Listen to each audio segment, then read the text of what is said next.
Welcome to Inquiring Minds, the Writing Literacies SIG podcast. Our podcast aims to highlight scholarship, discuss contemporary issues, and engage in conversation with SIG members and the greater writing and literacies field.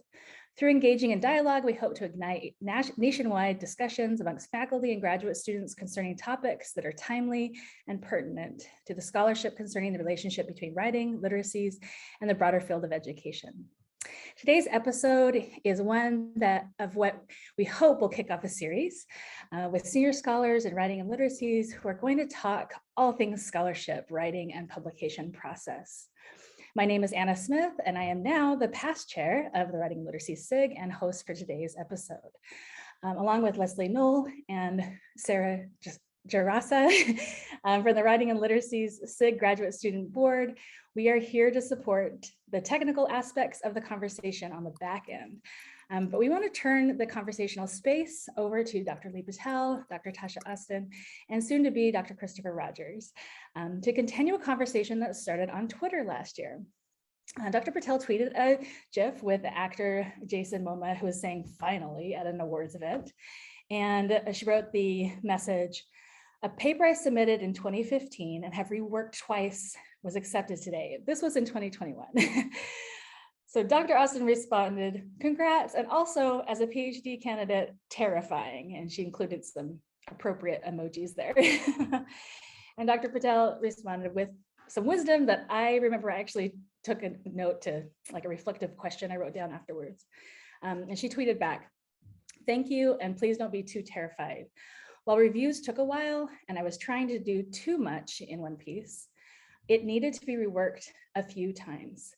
Revising is where the magic happens. P.S. Every PhD whose work you like has had to rework and sometimes let pieces go." So I thought we could start here with our introductions.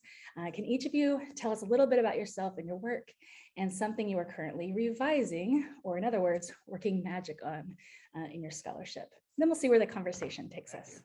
I'm Chris Rogers. I take he, him pronouns.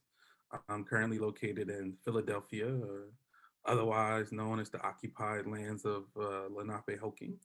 I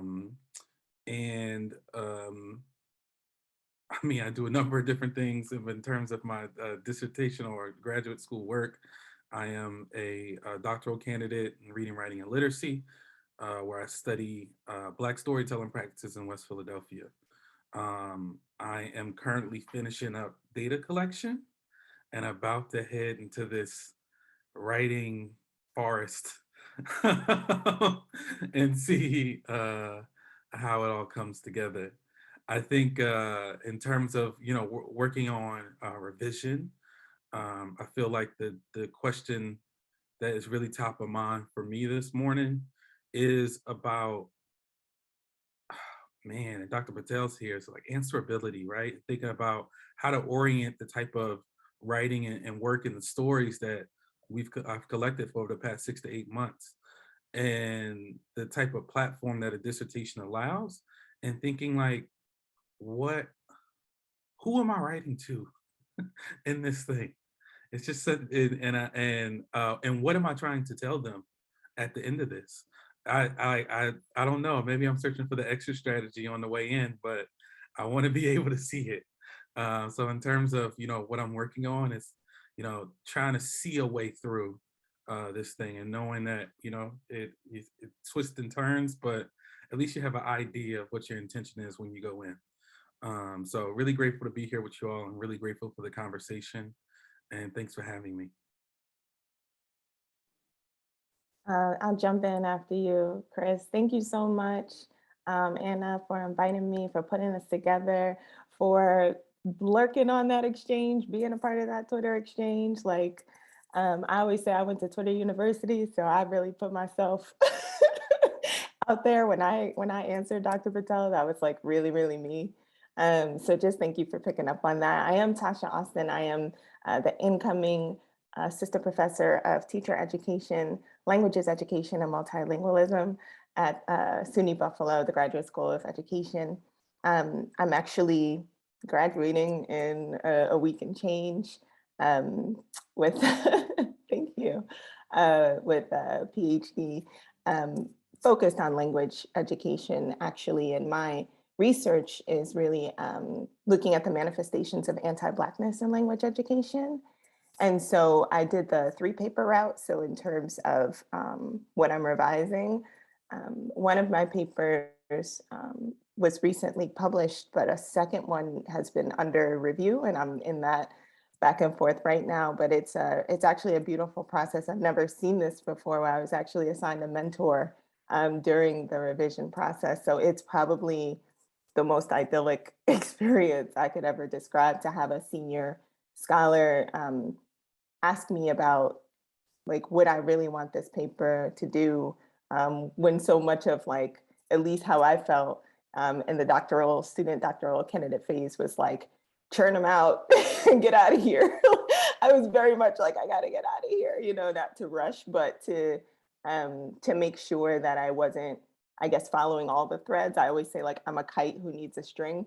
So to rein it in, and to have someone who's willing to talk you through some things to ensure that what you're doing is what you intended to do, and you're not kind of following one of those ancillary threads, has been a beautiful experience. So currently that's what I'm doing, revising paper 2, and really, really hoping to tap into my voice more than I have been, in the past few years. So again, thank you for having me. I'm excited to have this conversation.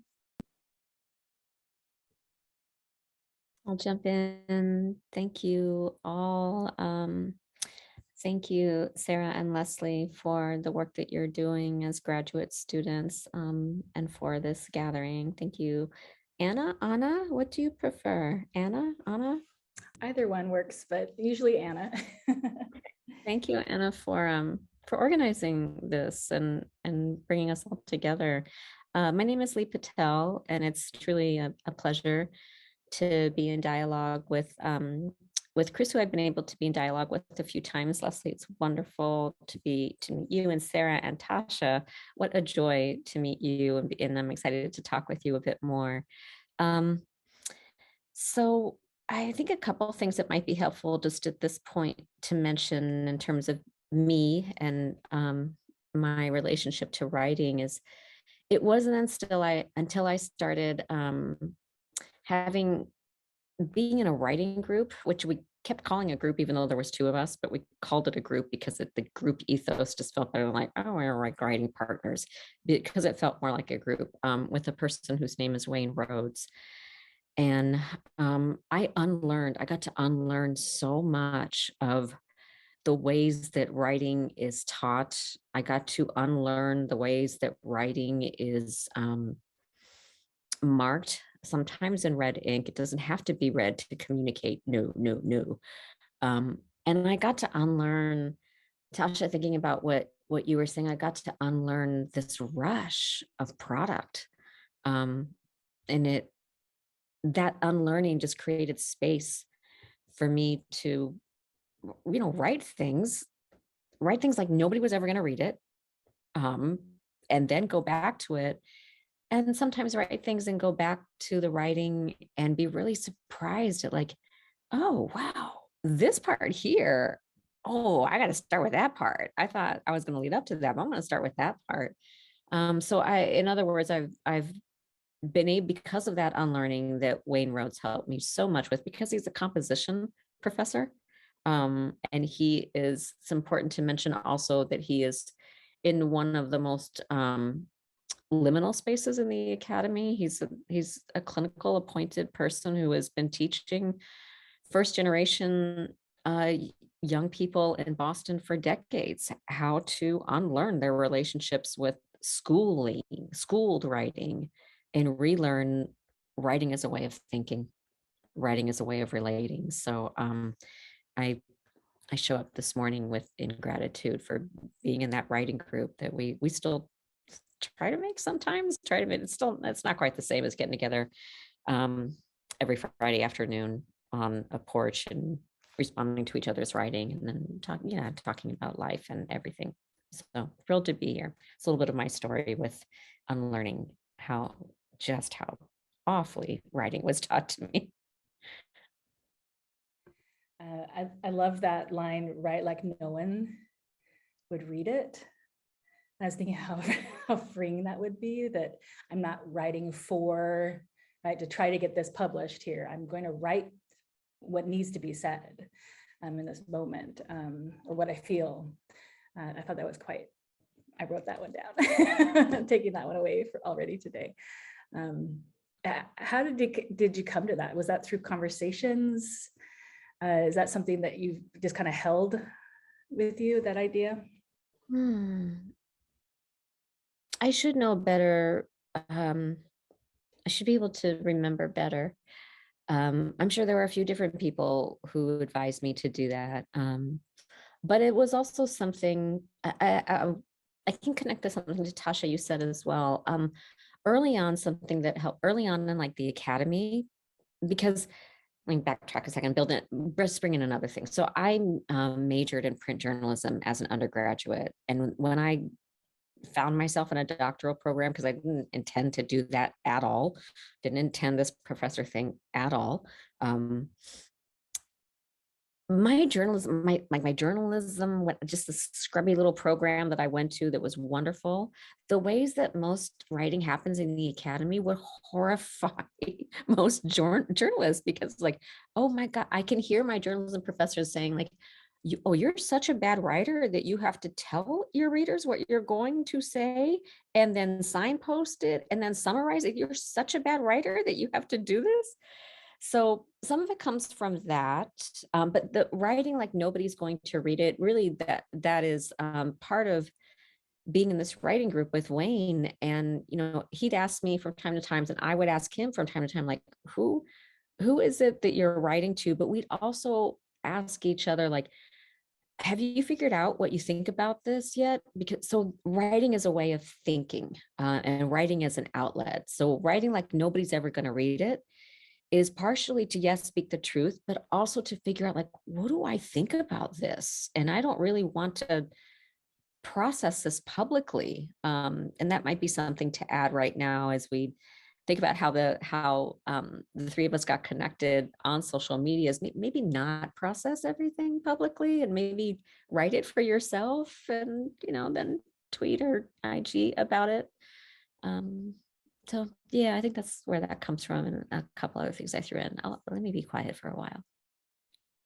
Can I just jump in and say, like, I'm holding myself together because I'm going to jump in on every other word. Like, it's so funny because I don't feel like I had a strong foundation in writing at all. It's kind of why my research agenda is what it is. Like, I'm very much about countering anti-Blackness and language education. I've kind of always been put in a position to like been reminded, like, you are not a writer, like you don't do words, you don't do language. That's kind of been what I've experienced. So it's very odd to be in a place where it's like, I'm going to try to do all the things that I heard, in the hallway outside of the rooms that I wanted to be in terms of writing, and then finally get to this place where folks are like, what do you think? And I'm like, me? That's what it feels like when I write. It's like, there's such a schism between knowing my place in writing, which is like not, and then being front and center where folks are like, no, we want to know, and say it with your chest. Like, that is such a huge leap. And to hear you talk about it in that way of like, why do you want me to first say, I'm about to do this, I'm doing it, I just did this? Like, writing like that is so strange for me, particularly because like, even in the little scraps I feel like that I got before the academy, where it's like, no, it's actually you. No, actually, we want to know what you're writing. We actually want to hear from you. What are your thoughts? Even before that, the little bits that I'd heard and picked up on, in these like spaces where, I wasn't like really being asked my thoughts, it was definitely not a like, I'm going to do this kind of outline approach to writing. And even now in the revision phase that I have with my mentor who does composition and rhetoric, so yeah, I'm getting my butt kicked. She's like, how about we do some signposting? And so it's always a strange shift to like, I was doing my best to hold on to the little bits that I had heard along the way about like, what should this writing look like? Because I can run my mouth forever, but putting it on paper was very much like, that's not for you, right? That's not for Black folks. Like, you could talk, but writing is not for you. That's very much the spaces that I came through. So this whole process for me is like fighting demons. Like, writing is like fighting demons for me. Like, putting myself on paper, which is like the place that I was like never allowed to be. It's a wild experience. So having someone to, I don't know if this is my Wayne, this person giving me feedback. She's absolutely, like, I look up to her so much and I trust her.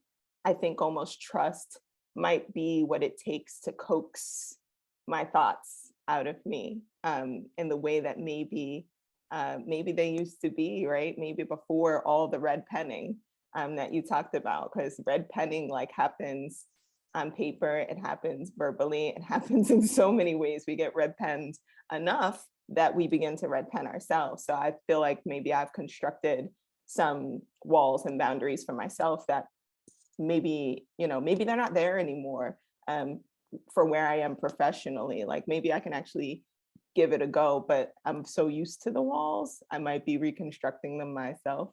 So I wanted to jump in every other word you said. So I'll I'm listening, and I think one thing that I'm hearing from both you all, from Leigh and Tasha, is this reminder, if you will, this quote from Miriam Kaba: "Nothing worthwhile is done alone," right? Even writing, as we're trying to figure out our voice and what we like to share with the world, the importance of building community around that to be able to like discover yourself in some ways, right? In terms of the writing that you want to put out. And I think that, just, from my position, about to head into this sort of like writing project, I would love to learn more about, like, between the mentorship and the mentor that you mentioned in this writing group, right? Like, how do you set this foundation and a type of ethic that guides these sorts of, relationship that is about something that is, really intimate, what I mean, about the types of work and stories and language that you want to put into the world. And yeah, I just would love to learn more about how you all came to like ground that relationship, or what are the type of like ethos or agreements that you have when you opened up those spaces for yourself. Chris, I really appreciate that question, because some of the things that Wayne helped me to unlearn was how to provide feedback. And so I now incorporate this into every single course I teach, because there's text production of some kind, there's knowledge production of some kind going on all the time. Sometimes it's writing, sometimes people are creating a podcast, sometimes people are creating a website. So some of it is also like loosening what the genres are. So when I step into my work with Ed Lib, everything can't be like, oh, here's a great article and here's a great article and here's a great article, because within that group of people, and even just how we might be from day to day or moment to moment, like if you were to hand me something to read right now that was really like it needed the signposting, Tasha, like it would be such a dense writing. I'm like, oh my God, can you signpost this a little bit? Because what are you talking about? Like right now, I'm like, nope, I think I need a podcast. I can't do this right now. But one of the things that Wayne helped me to understand or invited, like that was a structure in the writing group, is we first exchanged writing with each other every week, like a few days before we got together. And we would mark it up with just two kinds of feedback. Either like, yeah, nodding, whoa, how did this sound? Can you say more about this? What was that moment like? Or, huh? You kind of lost me here, or this feels like the fifth time you've said this, and maybe it's important to say it 5 times. That's it. Those are the only two beats. Those are the only two registers that we gave each other feedback from. And in the courses that I teach, I also teach that as a way of like, I don't want to hear a thing about spelling or grammar. And especially if you have been raised in one of the vernaculars of American English, and the person you're working with was not raised in one of those vernaculars, don't be a cop in the writing group. Don't be in a writing group to sound smarter. That's not why we are in writing groups together. So I hope you don't go into a forest, Chris. I hope that you find your people and you make a writing group, because other people, I can imagine a lot of people would love to be in a writing group with you, and they may be working on really different things, and that can be really helpful too. Yeah, I'm listening as much as you are, Chris, because this experience, like I said, right now of having a mentor assigned from a journal submission, absolutely novel. Like I've never heard of such a thing, and it's beautiful, but it's not going to be forever, right? Like after whatever decision comes down, like I don't get to, like I'll try, but I don't think I'll get to keep the mentor. And I think in terms of like, I keep hearing exactly what, can I call you Leigh or call you Dr. Patel? Can I call you Tasha and you call me Leigh, and Chris, I call you Chris? Is that okay? Let's do that. Let's do that. Okay. Okay, cool. Like what Leigh was saying about like what it looks like to work in community like that. Like that's the dream, that's the pie in the sky for me. And I don't know, I call them the gifts of the pandemic. One of the gifts of the pandemic for me has been the capacity to show up online, because I'm pretty like reserved. I'll stick to myself. Like if everything came down to me finding folks in person, it wouldn't work out. So, having been able to read somebody's stuff, tell them how critical they are to my work, email them, catch them on a webinar, follow up through Twitter. Like I literally like Twitter you for real. Like I'm like valedictorian of Twitter you. So I've used it to my benefit to try to identify folks who either through their scholarship sound like, we think similarly, or we might be able to help each other.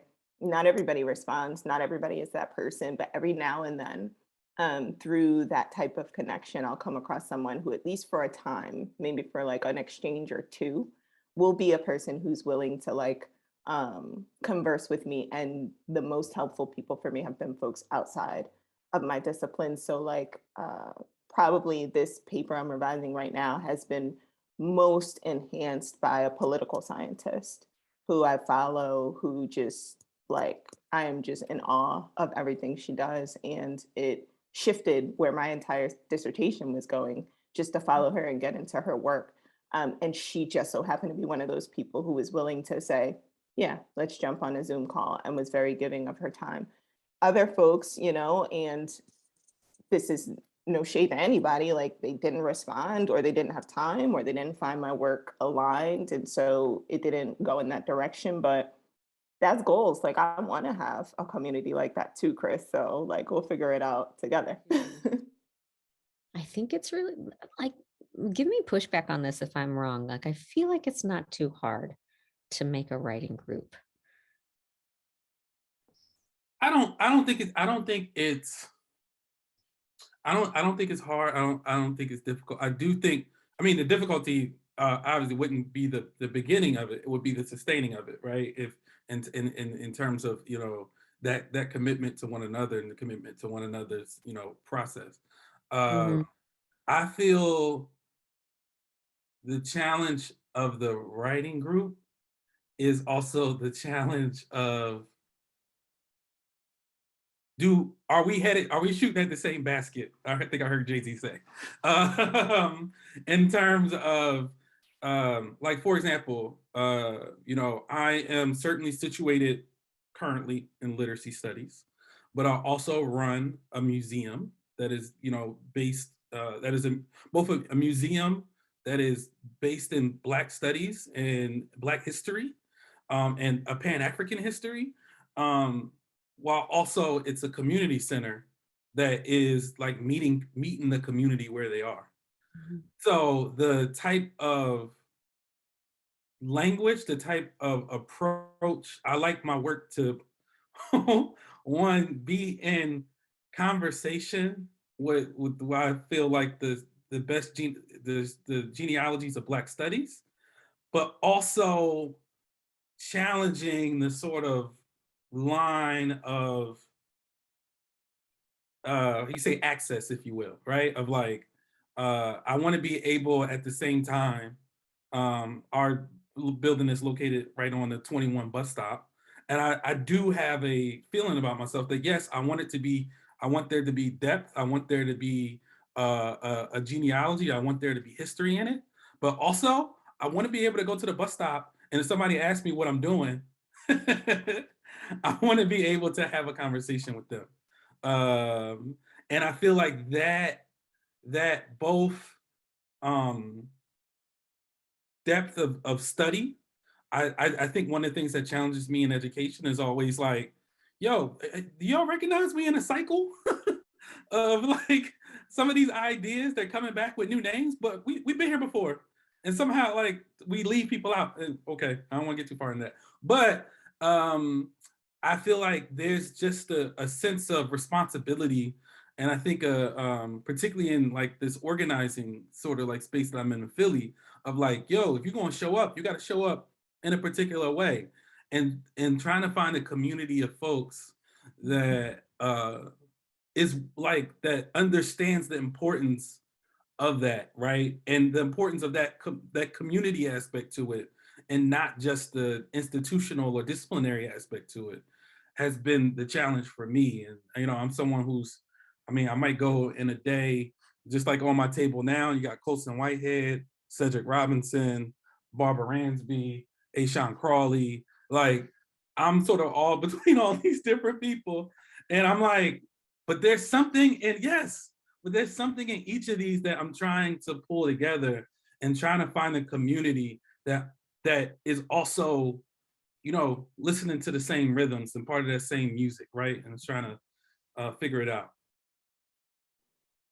I'll just say I don't find it easy to get writing groups together. So I'm going to continue to listen to how y'all pull that off. But in terms of like answerability, right? And in terms of like, who are you writing for and who are you speaking with and who are you writing, you know, all of those questions that we've got to ask ourselves. What's given me the most comfort is like having an orientation towards Africana, because it seems when I read scholars out of that tradition, they sound like me, and that makes me feel better, you know, like earlier maybe in the program, like first years or so of pursuing a doctorate, like you read what you're given, and that will continue to make you feel outside of yourself, completely disembodied from your work and wondering, can I bring this up, have this conversation with the people? But once I began to really go off that beaten path and just really follow it through references and citations, because I didn't have like someone, even in my committee, who was like Africana studies oriented, nothing. So I really had to search on my own, and I got connected with folks at HBCUs, and I got connected with folks who could give me a bit more guidance. And once I began to read the June Jordan, Sylvia Winters of the world, I was like, oh, you know, Patricia Hill Collins, like I didn't feel like the writing that I was generating was that off the wall. It certainly, Chris was like, oh, dang it, I thought I said something new. She said this in 72. You know, like I came across that a few times of like, you know, I guess like some of the most critical, particularly Black scholars, their work is just not centered in our programs and whatnot. So like you don't realize that you're rehashing something that's already been said and done, because you don't come across it unless you do your own digging. But you know, on an ancestral realm, my community is huge. Like I'm in conversation with so many folks, and they push me along, and they give me company and they give me comfort when I write, because I literally feel like I'm writing in community with the ancestors. But in terms of actual folks, like particularly, you know, I'm also on unceded Lenape land, Lenni Lenape land, right? I'm over in Jersey, and I don't really have like physical folks that I'm here writing with per se. My social media attempts to connect have been successful in different ways. Like my foremost mentors on the West Coast. Shout out to Dr. Shay. Hi, Bettina. You know, if it wasn't for her, I don't really know if I would have seen myself come through the full process of actually getting something out into the world. But she was very patient with me, and that's what helped, because again, like coming out of a very like anti-Black writing experience, it's really hard to see yourself, right? Because you internalize a lot of that. You don't realize it. You don't realize how heavily you're policing yourself. Like I have a very, very like solid tendency to police my own writing, not my thinking so much, but the things I'll stop short of putting on paper. So to be able to like, I guess that's probably why I'm in community so much in the abstract, you know, with thinkers, as opposed to feeling like I might be able to reach out and get to somebody. Something that came to mind, yeah, it's hard. Finding some folks, but then maintaining it. Yeah, Chris, for sure. That's hard. Because racial capitalism will have us busy a lot. And even organizing is a lot of work. Like you have to show up again and again and again and again, like to build trust. And I think with writing groups, sharing feedback, sharing drafts, it does take a showing up again and again and again. Tasha and Chris, I'm also thinking about the ways in which, so I didn't encounter any of what I like texts that I consider to be mentor texts. I didn't encounter any of those things in my doctoral program. It was a friend who handed me a reading by Bell Hooks and said, I think you might find some of yourself in this. And did I ever? And I'm really appreciative of the program that I attended, partially because it wasn't it wasn't a research one institution. There was like plenty of concentration of neuroses there, but not in the ways that it happens in top tier institutions. But I bring all that up because I think that one of the things that is done consistently across at least most doctoral programs that I think is a harmful practice is one of the first things usually you have to do as a doctoral student is write a literature review. And this implicitly teaches you that what is behind paywalls counts as knowledge. And so that's part of this anti-Black, anti-Indigenous, anti-migrant ways of knowing and ways of speaking, ways of communicating. And I'm just going to pause and let me just be with that statement for a second, because it's wrong and it's perpetuated all the time. I remember one time I was asked to speak at with another space that was really held together by graduate students. And I said, cite your mother. And a number of people have said back to me, like, that was huge. Cause like, don't check who you are and those ancestries at the door. Don't, even though like implicitly and pretty explicitly, a literature teaches you like, well, this is the only knowledge that you can refer to. And I'm thinking of Geneva Smitherman's work as well, right? Like, don't you dare talk bad about my language because you're talking about my mother. And then we're going to get in a fight and you'll lose. So I always wish for that kind of like, for people to have as at least on the faculty side, as we make commitments to people as doctoral students. When people are accepted into programs, when I remind myself, I remind my colleagues, like, hey, we made a commitment to this person. And our commitment wasn't, we're going to tell you everything wrong that you're doing. No, that's not the commitment. So it is hard, and it's the work. For me, a lot of times it's good work. I really appreciate that, and it makes me think, or just it reminds me of refusal, and what it means to refuse, you know, these sorts of harmful, you know, practices or invitations, or you know, being asked to labor in these sort of like very constrained sorts of ways, or write and compose in these very, ways that don't represent your own ways of knowing and being in the world. And and just as Tasha's talked about, like internalizing the sort of like cop of it as well, and policing yourself. I think there's also a part of me and my work that also internalized that, like, they're not going to let you do it.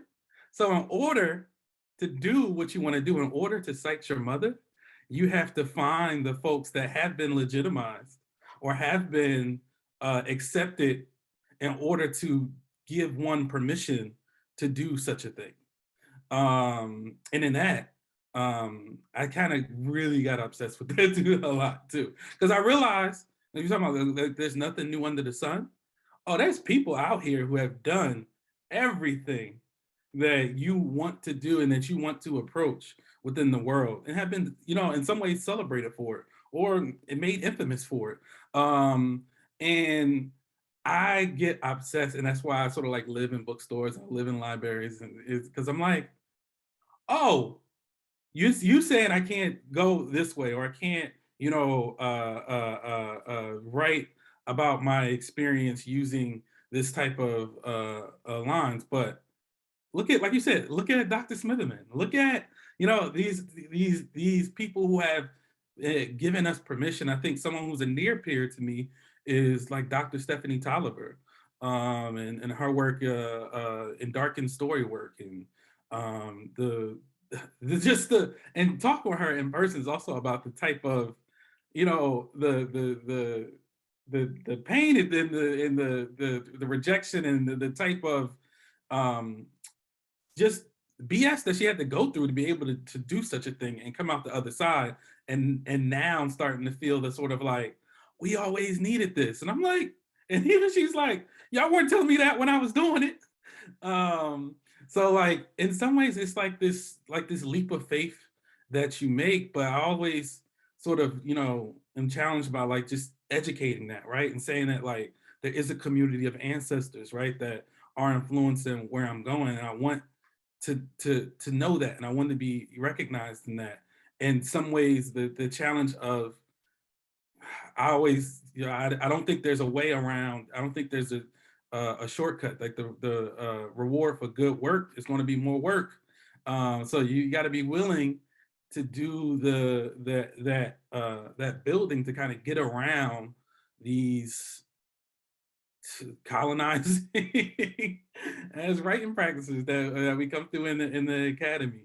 So I'm just, I'm ranting a little bit, but kind of just moving through like, what does it take to refuse? And particularly as we think about the emerging generation, the type of ethic to be able to do that in the right way. Like I always say, like, you at least know what you're like passing up, right?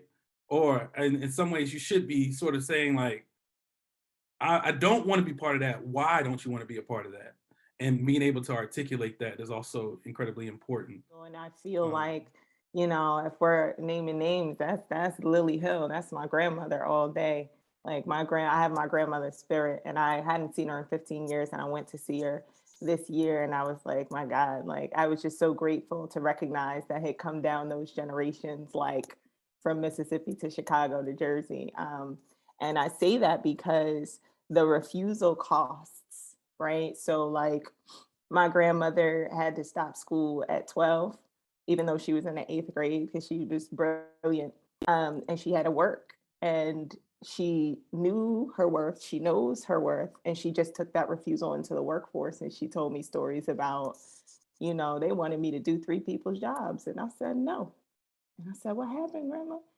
They hired somebody else. Like, she'd tell me, that but it costs, right? And I think what really sits with me deep in my belly is the cost. I think about the gatekeeping and the exclusivity and the self-perpetuation of the academy that ensures low income, impoverished folks almost like have to give up too much to move in the politic of refusal. So I think about who is in a space to be able to say no, and who's in a space to be able to say, what do I have to do to keep this income? And so for me, that's been a part of the game too. And there are things that I feel like community is the only solution on that end. You might not have the resources. It might be hurting you too much materially.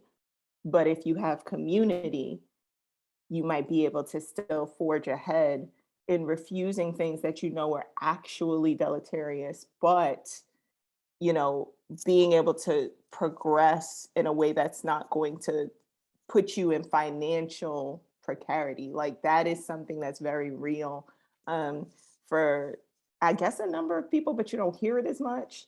It's definitely been my case. Like, how do I toe this line where, I'm not gonna kind of like lose out literally on being able to pay bills because I said the thing.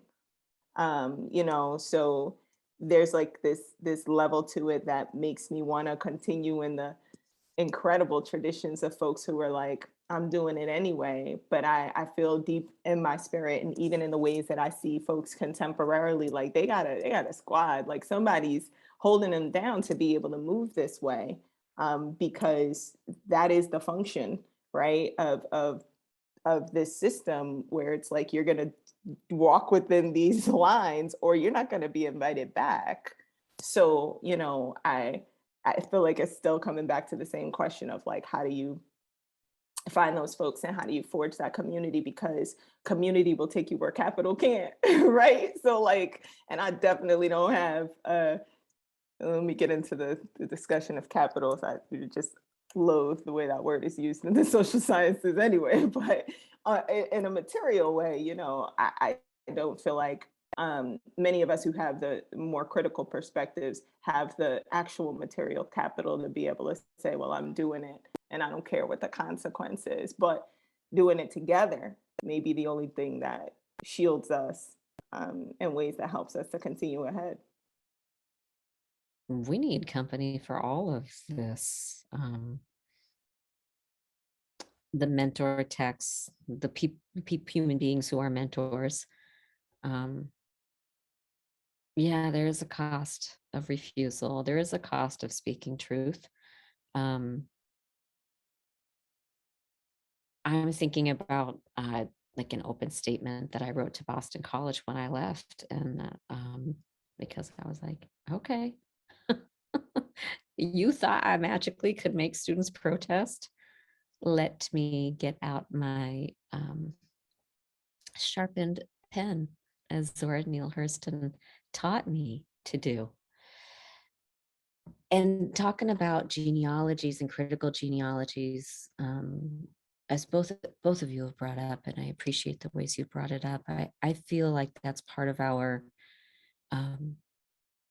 inheritance and responsibility, is to ask, why was Zora Neale Hurston's work not only not lifted up while she was alive, but actively pushed down by her counterparts? And how does that happen still today? And so, Chris, you're saying, and things cycle. And Tasha, you were saying, like, it's not like that. Am I saying anything new? And I'm reminded, like, it doesn't have to be new. And sometimes it's helpful to hear it again at this moment in the way that only Tasha Austin can say it, in the way that only Chris Rogers can say it. With your company, with your posse, with your squad, you are able to say it. But I need to hear it from your respective voices, so that I stay learning. So I need to be reading what you're writing. I need to be learning from what you're organizing. And I'll just say, I remember somebody posing a question to Beverly Daniel Tatum at the Alumni of Color Conference that Harvard Graduate School of Education puts on every year. And it's really the alumni of color who organize that and keep it going. And somebody asked Beverly Daniel Tatum, but what if we're preaching to the choir? And she said, the choir needs practice. So I keep that. I just tucked it into my back pocket and I keep it. And yeah, I'll say one other thing just real quickly. I was told really early on, and this helped me a lot. And it's not like I consider this person a mentor, but we didn't meet all the time at like even regularly. Like I think we've had like 5 interactions across 20 years, and each one has taught me a whole lot. And in a brief conversation, he said, "You have a really strong voice as a writer. Don't let the academy take that away from you." So sometimes it's refusal, but sometimes it's also like, I'm not going to give it my power. It's like the different, at least for me, I think about it, is the difference between reading a sixth grader's essay and an eighth grader's essay. The sixth grader's essay is going to give you personality and tangents and feeling. And it's just like, yes, this is life. And you read an eighth grader and it's like 5 paragraphs, 3 statements. And I'm like, what is this? And I'm sorry that you had to go through this. So I think there's a part of it that I do recognize, that also, comes back down to how we discipline youth, right, into these sort of harmful practices. I know I cannot leave this conversation without getting into, because a lot is about setting the table, but I also want to know just like, how folks eat, if you will, or how you sort of like move the plate around. Is this like Microsoft Word that we're working in with track changes? Like what are we just like pulling stuff from old Google Docs and copying and pasting and finding ways to make it fit? Like just in terms of like what's in your writing space, what's on your screen, and what is like that. Yeah, so like what's that zone? What's happening in that space as you're composing? It's a mess. It is such a mess. So it's so funny. A good piece of advice that I got at the beginning of my program was like, make a little spreadsheet, and when you read something that sticks with you or seems important to you, you have your little columns with the citation and the methods and the core takeaways and a couple of quotes. And now I have 2 Google documents that are, I don't know, about 600 pages a piece that I just continue. And it's, when I say a mess, yes, I know I've heard about the Zoteros, but I don't have the Zoteros. So I'm going to have to use this summer to get an actual, like management program, I guess. But I'm glad that I have it, right? Because nothing stopped me from using it. I didn't have to wait for a license. I didn't have to worry about access. I didn't have to worry about learning the system. From the day I started the program, I would drop in things that I felt like mattered. And so usually those documents are open, even though they crash a lot because they're way too big. Usually that's open. And if it's like writing something fresh, sometimes I'm not even at a computer because I'm like walking in circles. Like a lot of stuff just happens up here. And I've gotten my family more acclimated to that because they're like, mommy, Tasha. And I'm like, I'm working. And it doesn't look like I'm working because I'm just walking. But that, like, I think most clearly, and I come up with most of my cogent thoughts not sitting at a computer. And when I can't think, that's when I dig into the literature and I start reading. I think it was Baldwin that's like, read. And when you can't read anymore, then you write. And so that's usually what it looks like. Like I'm physically doing something when the ideas are coming. When I can't think, that's when I'm reading. And when I need to actually pull it together, it's those huge, ginormous documents that I'm pulling from that kind of helps me weave it together. Revision is a whole other beast, but in the originating the actual pieces, like usually it's some combination of those things. I cannot remember my password for Zotero to save my life. I have no idea what it is. And I mean, there was a time when I'd be like, Zotero on Scrivener. Make sure you use Scrivener, solid investment. Like, yeah. So I'm not using either of those things these days, which is fine because I've just remade my living quarters in my mother's basement because I've gotten to take care of her and her care of me during the pandemic, and I don't plan on stopping. I used to have a dartboard. I am horrible at this, like that there are little holes all around this dartboard, but just to get up and move, also walking. And so Anna, you had asked this question, like what that we might speak to initially, like what are we revising? I was like, I'm not revising anything, I don't think. And then I remembered, Tasha, thank you for reminding me.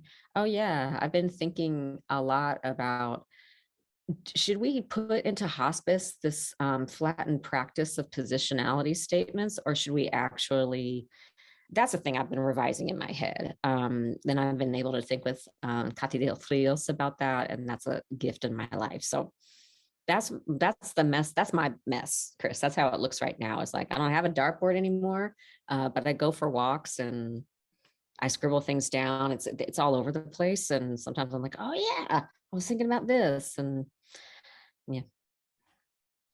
Yeah, and I'm revising, like, do we put it in hospice? Kathy doesn't want to put it in hospice. I'm like, I don't know, this whole genre of like, I'm a blah, blah, blah, blah, blah, blah, and, enjoy gardening and Thai cooking on the weekend. Like, what are you in this piece?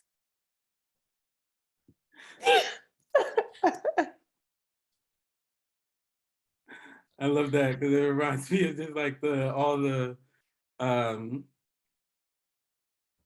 I think it's like the moves, the sort of like diversity. It feels very like diversity and inclusion statement. Posturing. It's right, posturing. the posturing, the shortcuts, and it's how can you say, like, I always come out of those statements with the same feeling of like, that sounds nice, but I still don't trust you. I'm like, I can tell you my census information. It doesn't actually mean you know anything about me, right? And why I'm asking this question, why I get to ask the question, why I get to write about it, and how to put it in a nicer way. I got a rejection from Beacon Press when I first sent them a book proposal, and they've always been my dream press. And like, this is the gift that can happen in feedback. Is I had a flip phone at that time, if it just helps to like time travel a little bit. So the Beacon reached back out to me, and they said, this editor who's not, I think is retired, had said, Leigh, I'm going to give you a call sometime this week. And so my phone lit up. I was driving, I pulled over, and I had like no paper, so I'm writing like on the backs of envelopes or whatever I can find in my car. And he said, we are not going to give you a contract for this book.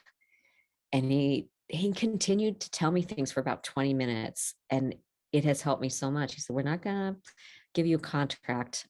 You are a beautiful writer. These are amazing stories. Is there something about you that draws you to these stories of migrant youth and the very adult responsibilities of the care? I'm like drinking in the smiles and like the listening, Chris, and the smile, Tasha. And I was like, oh yeah, I was an emancipated minor at 15 and I'm the daughter of migrants. And he said, yeah, that would be good for you to tell the readers, because they want to know whose senses they are experiencing this. Like, people I want to know, Chris, I want to know what about you is in it the whole way. Tasha, I want to know, like, that's part of it. Like, it matters that it's from Tasha. It matters that it's from Chris.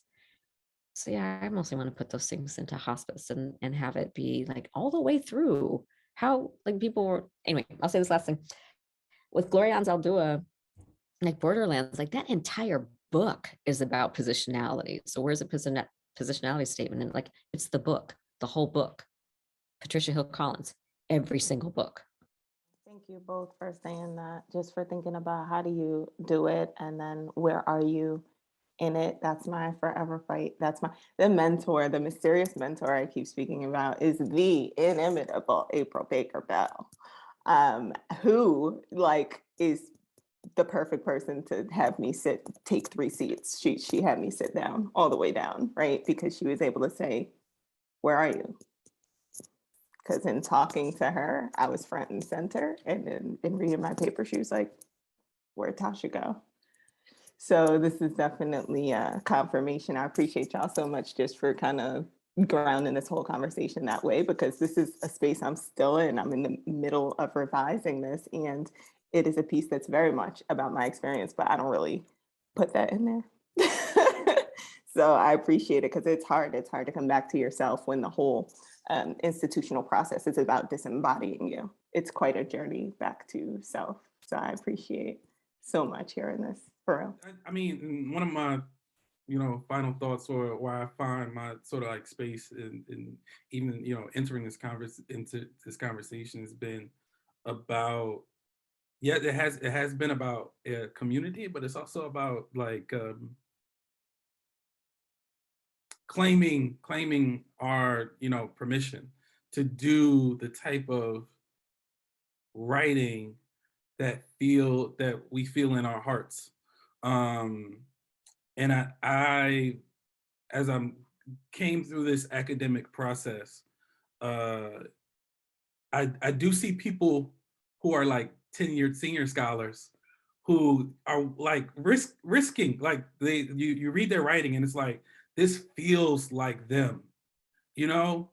And I always have this challenge or this question of like, whether you had to go through the pain of that to be able to come into that knowledge later, or if there's a way that we can build community and protect and not, but build some sort of like brave space with graduate students and folks who are on the front end of this, that we don't have to learn the foolishness to come into ourselves, that there's a way for us to kind of just, practice and rehearse ourselves, through this thing, and what would that look like. So I like, just ending kind of like where we started with the importance of writing groups, particularly me being at this Ivy League institution, and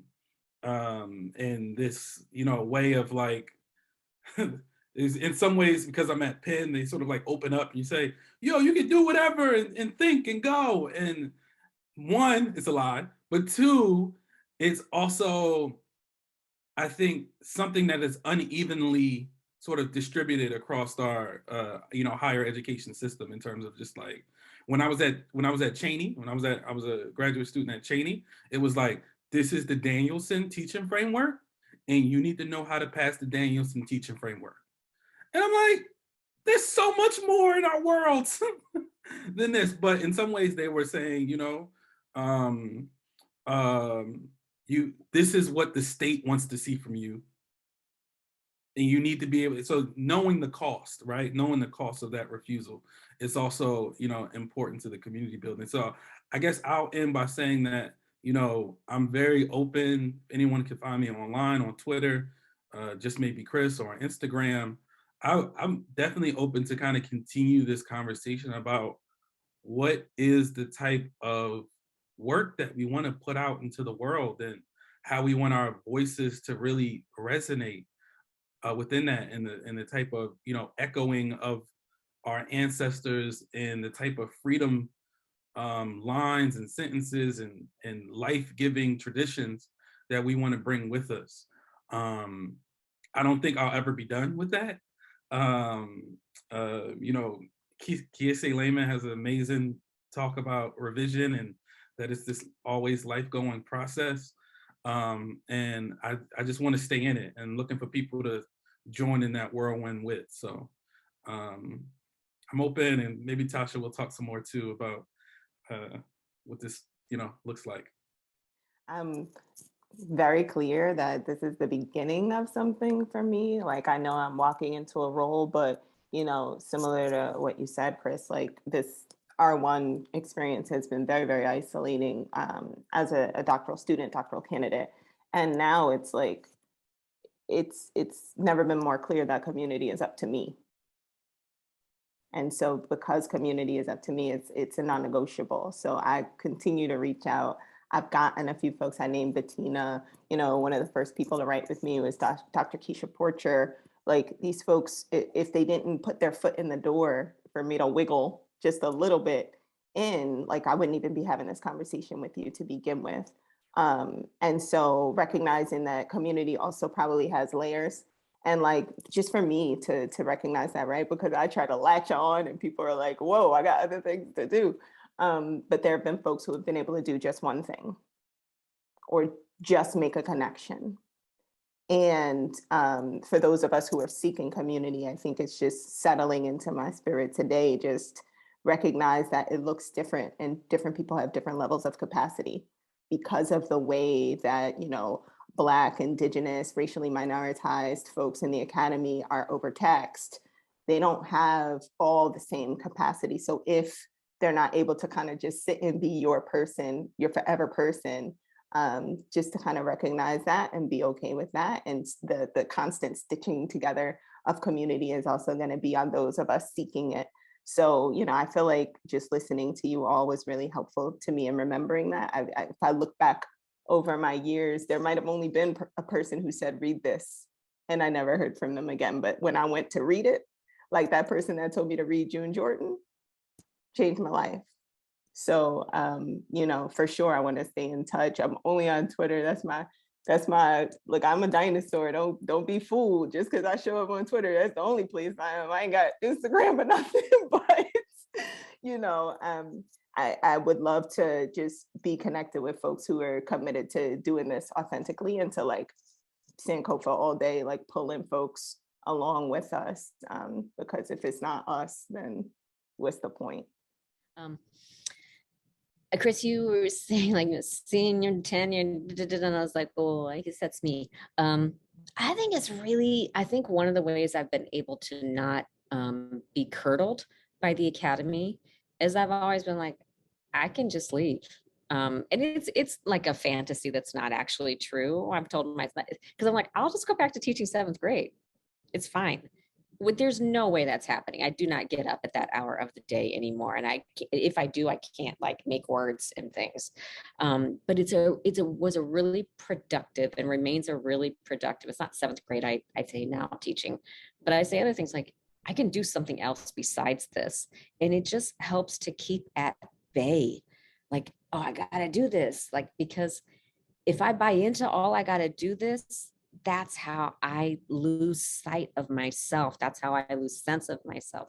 That's how I might forget that my mother is my forever educator and that she also didn't go past a certain grade of school, because that really gets in the way of patriarchy, having, you know, women, you know, collectively educating them. So like it just gets in the way.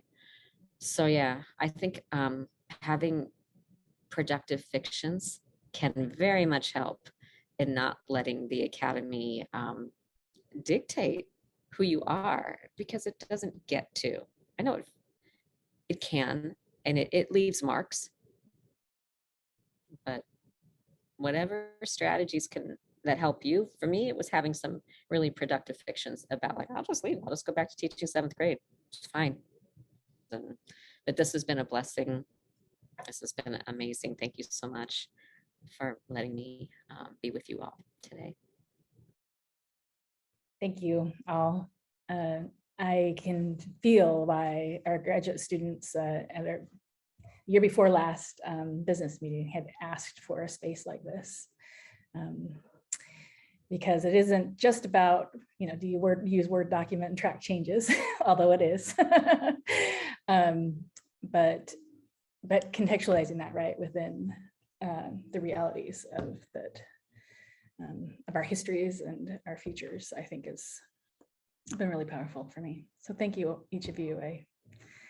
It's been very special.